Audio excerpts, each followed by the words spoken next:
I learned that patience can lead to justice when I spent 3 years quietly gathering proof against my husband, who was slowly poisoning me. Not with a swift, lethal toxin, but a creeping kind that kept me ill, reliant, and dismissed by others as unstable. It made everyone question my sanity while he played the role of the caring spouse. It began subtly, about a year into our marriage. Headaches after meals, stomach troubles that came and went, dizziness that struck without warning, exhaustion that no rest could cure. At first, I thought it was stress or a strange illness, but it worsened over time. Doctors suggested anxiety, digestive issues, or that it was all in my mind. My husband, Ethan, would sit beside me at appointments, his face full of concern, telling them how worried he was, how I'd become confused, even paranoid, how he'd taken over our finances because my memory was so foggy. We'd been together 7 years, married for 4. Everyone saw him as flawless, charming, successful, devoted. Friends remarked on how fortunate I was to have someone so attentive, staying home when I felt unwell, canceling plans to care for me. They called him a saint, a model husband,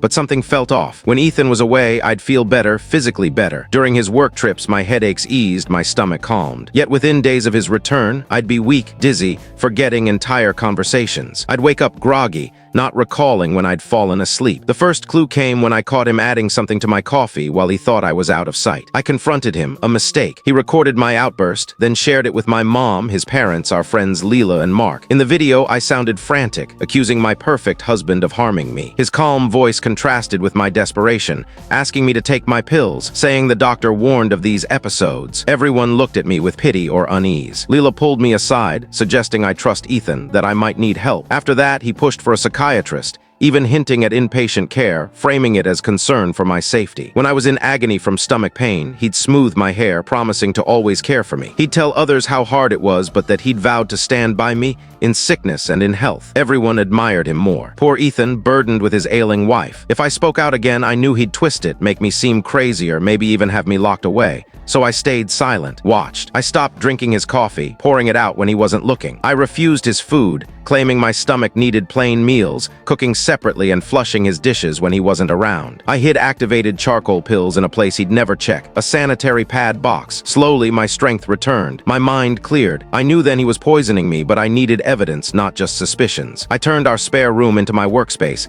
claiming I needed solitude due to disturbed sleep. I said his snoring worsened my condition. He didn't like it, but couldn't object without seeming controlling. I saw the calculation in his eyes, the irritation. I installed a small camera, collecting months of footage, Ethan entering at night, checking if I was asleep, tampering with my bedside water. Sometimes he'd stand there watching me breathe. Once he tested my reflexes, pinching me to see if I'd stir. Another time he held a mirror to my face as if checking for breath. His expression wasn't worry, it was disappointment. I sent hair samples to a lab, paying cash, and using Leela's address. I saved portions of his special meals in labeled containers, hidden in a cooler in my car. I kept a detailed log at Leela's house. Every symptom, every drink he gave me, every blackout. I photographed myself daily, documenting the weight loss, the jaundiced skin, the thinning hair. This went on for nearly a year, then another. I played the frail wife, growing weaker, more forgetful. I'd knock over glasses or stumble over words in front of others, reinforcing his narrative while building my case. While he thought I was at therapy, I met with a lawyer. I learned Ethan had taken out a large life insurance policy on me,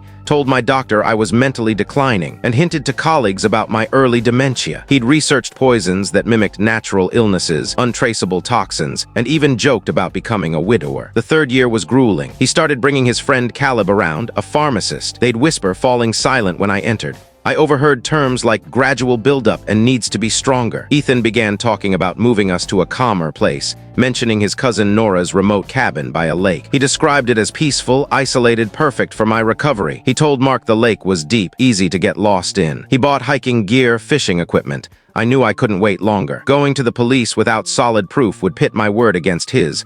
A woman everyone thought was unhinged. Even my mother was discussing guardianship, so I took a risk. I invited Leela over for dinner, saying I needed her support. Ethan made his signature dish, the one that always left me violently ill. When he stepped away, I swapped our plates, my pulse racing. We ate, making small talk, Leela unaware, Ethan smiling his patient smile. Within an hour, he was unsteady, confused, dropping his fork, slurring words. Leela watched, horrified as he forgot where he was. I feigned concern, called poison control, described his symptoms. They urged us to get him him to a hospital. Leela dialed 911, her voice shaking. I laid out my evidence, the journal, videos, lab results, showing Leela everything as Ethan sat, dazed, poisoned by his own hand. Her face crumpled as she realized the truth. The gaslighting, the poison, the calculated plan to erase me while posing as the doting husband. When the ambulance arrived, Leela told the paramedics to test for toxins, pointing to the food samples. I said Ethan prepared the meal and that I had more proof. Police found vials in his desk, substances in his car, and searches on his laptop for untraceable poisons and inheritance laws. They found notes on how to stage a perfect murder. First update, 21 days later,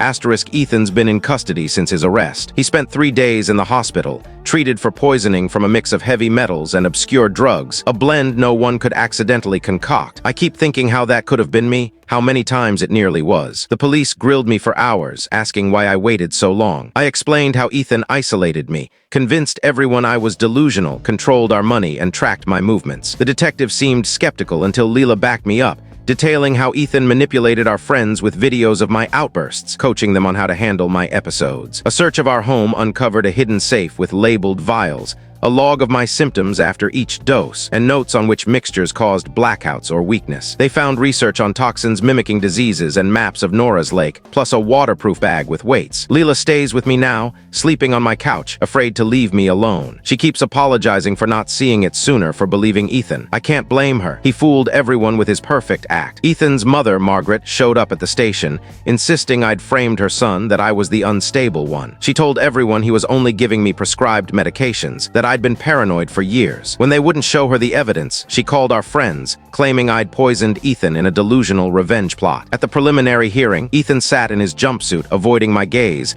but I felt his fury. The prosecutor presented the videos, journals, lab results, and poisons. The judge denied bail, calling him a danger. His lawyer argued I was the unstable one, that the evidence was tainted. They brought up Caleb, Ethan's pharmacist friend. Texts showed them discussing dosages and tolerance. Caleb claimed it was about supplements, but evidence proved he'd stolen drugs and ordered rare chemicals. He's out on bail, his license suspended, his lawyer claiming Ethan manipulated him. I'm terrified a jury might believe Caleb's story, just as they almost believed Ethan. My medical tests show kidney and liver damage and neurological issues that may never heal. The doctor said I'm lucky to be alive. The charcoal tablets and avoiding Ethan's food saved me. Mark called, sobbing, apologizing for believing Ethan's edited videos of my breakdowns. Ethan's lawyer is pushing my mental health angle, subpoenaing my records, claiming I framed him out of paranoia. I had a panic attack in the store, staring at spaghetti sauce, remembering Ethan's special meals. Leela found me curled up, gasping. An employee offered to call an ambulance, and I screamed I wasn't crazy. Margaret convinced my mom I'd had a psychotic break. My mother showed up with papers for a psych evaluation,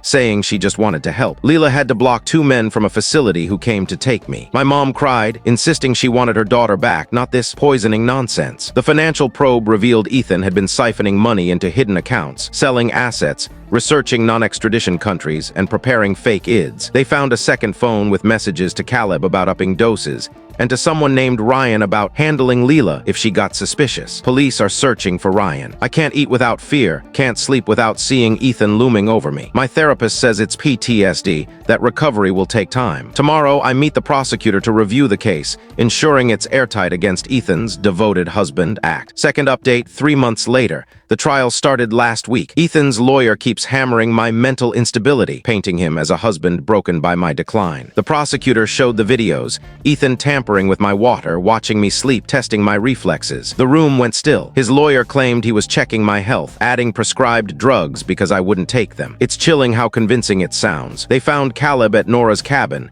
the same place Ethan planned to take me. He confessed to supplying drugs and researching toxins with Ethan, planning a natural death. His lawyers pushing a plea, claiming Ethan coerced him. Leela testified about Ethan's manipulation, his videos of my episodes, and the night he poisoned himself. The defense implied we were lovers plotting against Ethan. Leela stood firm, but it shook her. Medical experts confirmed the deliberate poisoning, the organ damage, the neurological effects. Ethan's lawyer suggested my symptoms were psychosomatic, but a doctor shut that down. Heavy metals don't come from stress. Margaret cornered me in the bathroom, insisting I'd ruined Ethan, that I was the sick one, Her eyes had the same cold certainty as his. Mark testified that Ethan laid the groundwork early, showing edited videos to make me seem unstable before I got sick. The financial investigator revealed Ethan's hidden accounts, fake IDs, and escape plans. The defense spun it as preparations for my treatment. They found Ryan, Ethan's old roommate, who admitted Ethan offered him money to intimidate Leela. His testimony was allowed, despite objections. My mother still believes I'm delusional, swayed by Margaret. Leela showed her the evidence, but she won't listen. The defense's psychiatrist, who never met me, claimed I have delusional disorder,